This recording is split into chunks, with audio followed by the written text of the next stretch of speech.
LPU ప్లేస్మెంట్ల రికార్డులు సృష్టిస్తోంది. Final year student 2.5 కోట్ల ప్యాకేజ్ పొందుతున్నారు. 1700 మందికి పైగా ఎల్పియు స్టూడెంట్స్ 10 లక్షల నుంచి 2.5 కోట్ల ప్యాకేజెస్ పొందారు. విద్యా విప్లవం ప్రారంభమైంది లవ్లీ ప్రొఫెషనల్ యూనివర్సిటీలో. ఏపీ ప్రజలకు మళ్లీ రేషన్ కష్టాలు వచ్చి పడ్డాయి. ఏపీలో రేషన్ డోర్ డెలివరీకి కూటమి ప్రభుత్వం మంగళం పాడింది. జూన్ 1 నుంచి రేషన్ డోర్ డెలివరీ నిలిపివేస్తూ నిర్ణయం తీసుకుంది. ఎండియు ఆపరేటర్స్ ని రోడ్డున పడేయాలని నిర్ణయించింది ప్రభుత్వం. 9260 రేషన్ డెలివరీ వాహనాలను నిలిపివేయాలని ఆదేశాలు జారీ చేసింది. కూటమి ప్రభుత్వ నిర్ణయంతో మళ్లీ పాత పద్ధతిలో రేషన్ షాపుల నుండి బియ్యం సరఫరా చేయనున్నారు.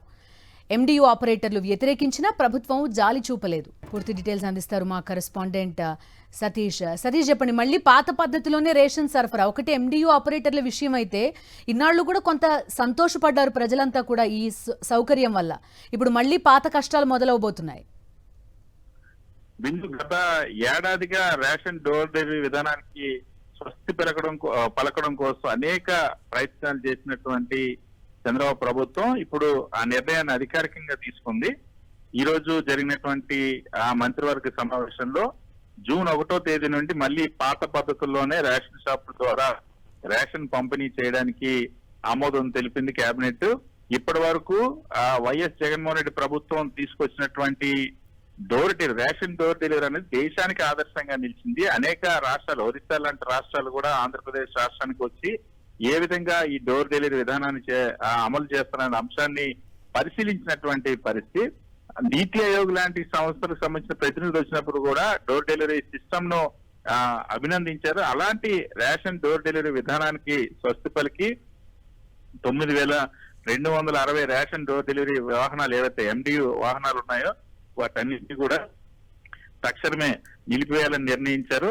మొత్తం వాళ్ళందరినీ, అందులో అత్యధికంగా ఎస్సీ, ఎస్టీ, బీసీ, ఈబీసీ వర్గాలకు సంబంధించినటువంటి ఆపరేటర్లు ఉన్నారు. వాళ్ళందరినీ రోడ్డును పడేయాలని నిర్ణయించారు. కనీసం అగ్రిమెంట్ మేరకు 2027 వరకైనా మమ్మల్ని కొనసాగించాలని వాళ్ళు ఎంత కోరినప్పటికీ కూడా రాష్ట్ర ప్రభుత్వం జాలి చూపించలేదు. డోర్ డెలివరీ మెకానిజం మొత్తాన్ని కూడా వరుసగా తొలగిస్తూ వస్తుంది చంద్రబాబు ప్రభుత్వం.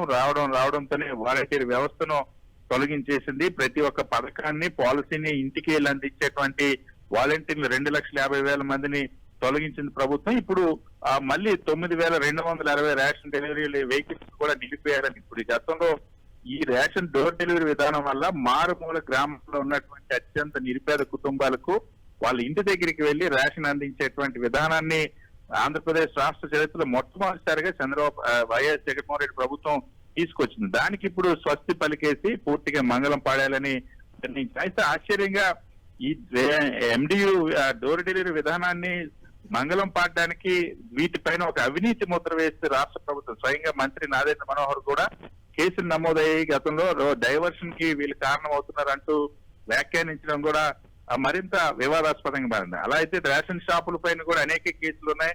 రేషన్ షాపుల వ్యవస్థ వచ్చినప్పటి నుండి కొన్ని వేల లక్షల కేసులు ఇప్పటి వరకు కూడా నమోదైనటువంటి పరిస్థితి ఉంది. అనేక సందర్భాల్లో రేషన్ బియ్యం పక్కదారి పడుతూ దొరికినటువంటి పరిస్థితి. మళ్ళీ ఆ విధంగా తీసుకొస్తున్నటువంటి చర్చ కూడా ఇప్పుడు సాగుతుంది. రాష్ట్ర ప్రభుత్వం నిజంగానే 9260 మంది జీవితాలను రోడ్డున పడేసి అర్ధాంతరంగా వాళ్ళ ఉపాధిని దెబ్బతీసేటువంటి నిర్ణయం తీయడం ఒకవైపు, మళ్ళీ రేషన్ కోసం అని మళ్ళీ ప్రజలు పాత పద్ధతుల్లో పూర్వకాలంలో పడినటువంటి ఇబ్బందులు పడేటువంటి పరిస్థితి మళ్ళీ షాపుల దగ్గర వాళ్ళ షాపు తెరిచేంత వరకు రోజుల తరబడి వెయిట్ చేసేటువంటి ఆ పరిస్థితి తీసుకొచ్చేటువంటి విధానానికి మళ్ళీ శ్రీకారం చుట్టడం అన్నది ఇప్పుడు వివాదాస్పదంగా మారింది. Right Satish, thank you.